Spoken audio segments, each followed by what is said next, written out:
4 رفتار مهم با پسران توی سن نوجوانی و بلوغ. 1.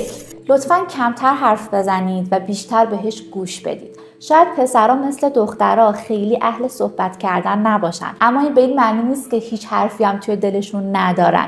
پس وقتی اومدن که باهاتون صحبت بکنن بیشتر گوش بدین، وسط حرفشون نپرید و سعی نکنین مرتب بهشون راهکار بدین. 2. بهش محبت کن اما نه شبیه به بچگیش. شاید الان دیگه بوسیدن و بغل کردن خیلی براش خوشایند نباشه. مثلا میتونی دستتو رو شونه‌هاش بذاری، بهش بگی که بهش افتخار میکنی، همیشه کنارشی و این شکلی عشقتو بهش برسونی. رفتار شماره 3.